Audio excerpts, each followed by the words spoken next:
Seguimos, hermanos, y vamos a ver detenidamente este asunto para después meternos en otro asunto que es la iglesia rota, los privilegiados y los olvidados. Pero antes vamos a ver el seguimiento y la cruz.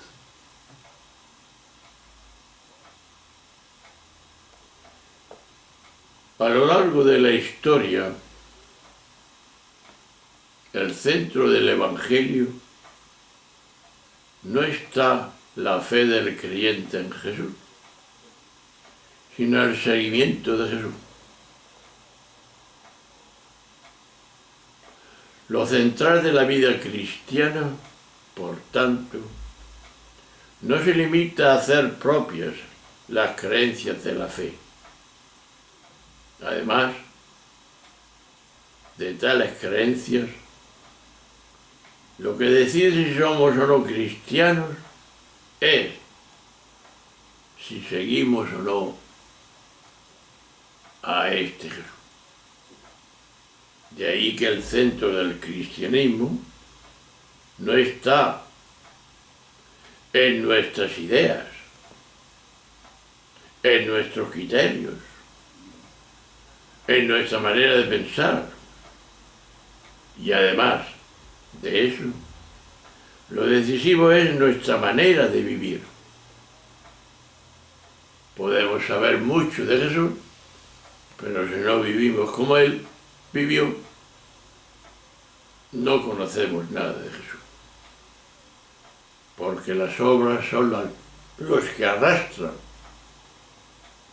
Y ya lo dijo Él, por los frutos os conocerán que sois mis discípulos. Y también, por supuesto, que es el gran mandato,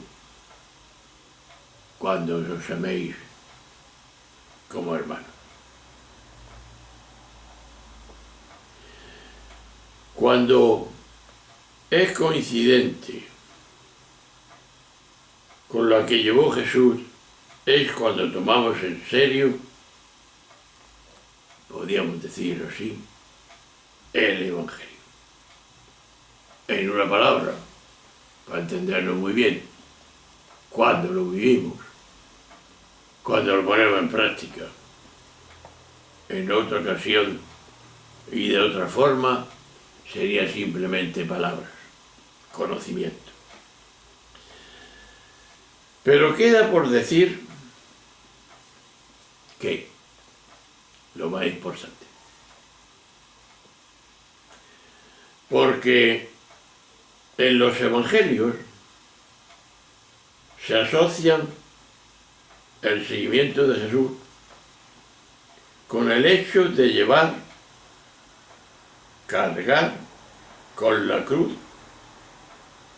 y morir por ella. Se relacionan estrechamente y se vinculan con el sustantivo cruz. Seguir a Jesús es cargar con la cruz. Es una afirmación dura. Ya he dicho que la explicación de esta dimensión es dura y fuerte y que se repite de distintas maneras y en momentos diversos en los 4 evangelios, en Marcos 10:38, en Lucas 14:27, en Mateo 27:32 y así sucesivamente en Marcos 10:21. Y también conviene tener presente que Juan, en el capítulo 19, del versículo 17, este hecho se da. Pero en definitiva, ¿Qué significa esta relación o conexión irremediable que Jesús establece entre el seguimiento y la cruz? Pues esta pregunta ha tenido respuestas tan diversas que a veces parece contradictoria. Esto es una experiencia. En todo caso, debe quedar muy claro que si nos quedamos limitados y enclaustrados por la religión, y en la religión aquí no cabe más respuesta que el martirio. En tal caso, seguir a Jesús sería equivalente a estar dispuestos a morir mártir.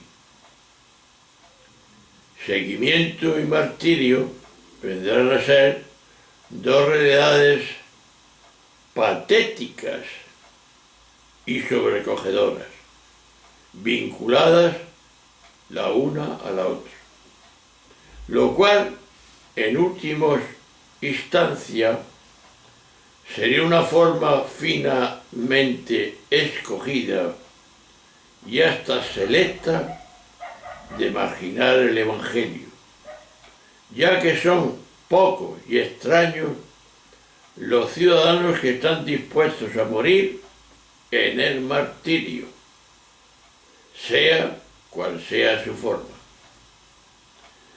Esto es lo que ha ocurrido en la Iglesia demasiadas veces, y sin darnos cuenta, sin malicia,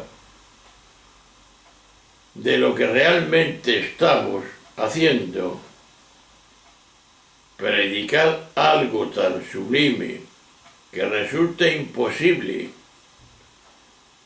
y acaba siendo absolutamente inútil. Me explico. Jesús no le decía absurdos a la gente, ni tampoco tonterías. Jesús decía y recomendaba a los demás lo que él mismo estaba viviendo y haciendo. A fin de cuentas, seguir a Jesús no era otra cosa que vincular la propia vida a lo que fue el proyecto de vida de Jesús.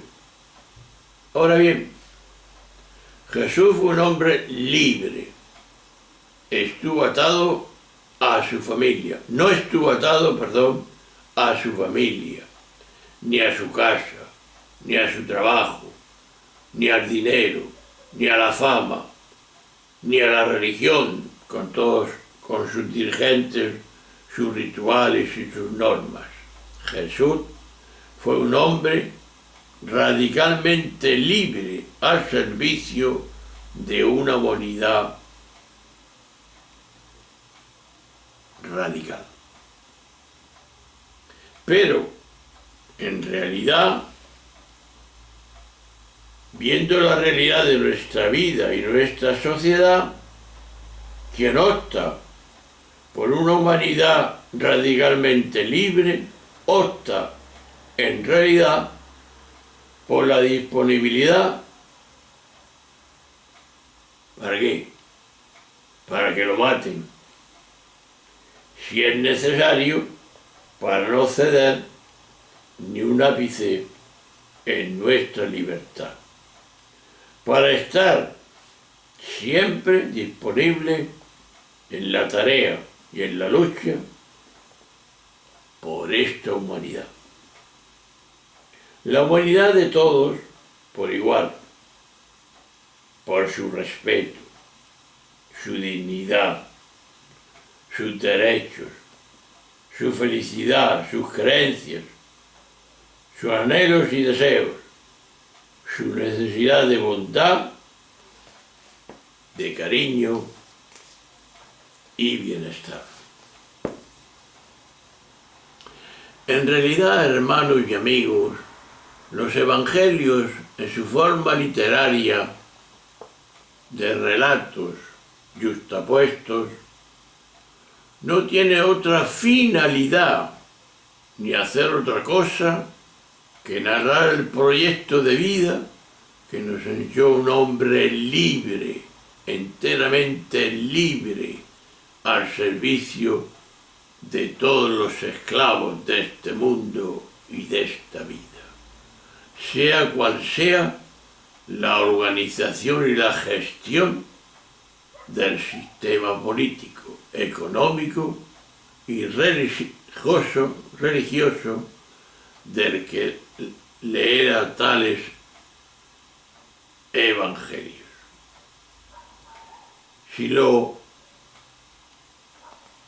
Si lo hace con ánimo, no simple de enterarse qué dicen, sino sobre todo de organizar, gestionar su vida para vivir este crecimiento de Jesús.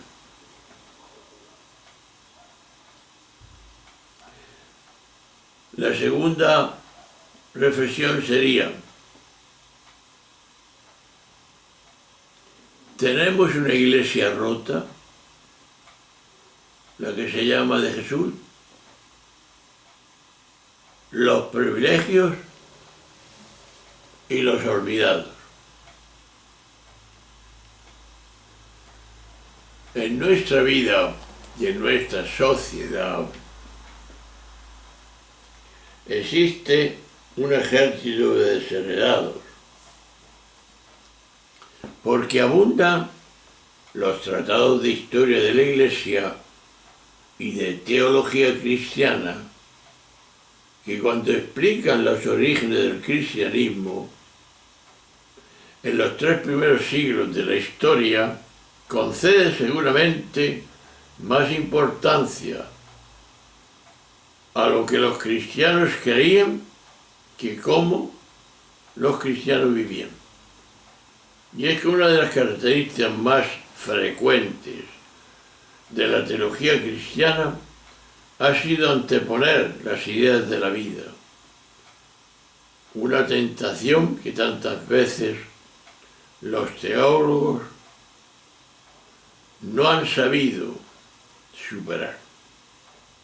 Por eso en teología, y yo no soy gran teólogo, prácticamente no lo soy,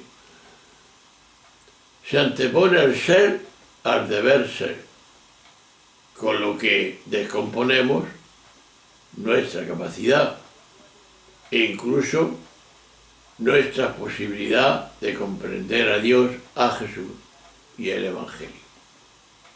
Si algo distingue y explica estas 3 realidades supremas, es que ellas, el ser y el deber ser, son enteramente coincidentes y se funden en una única realidad.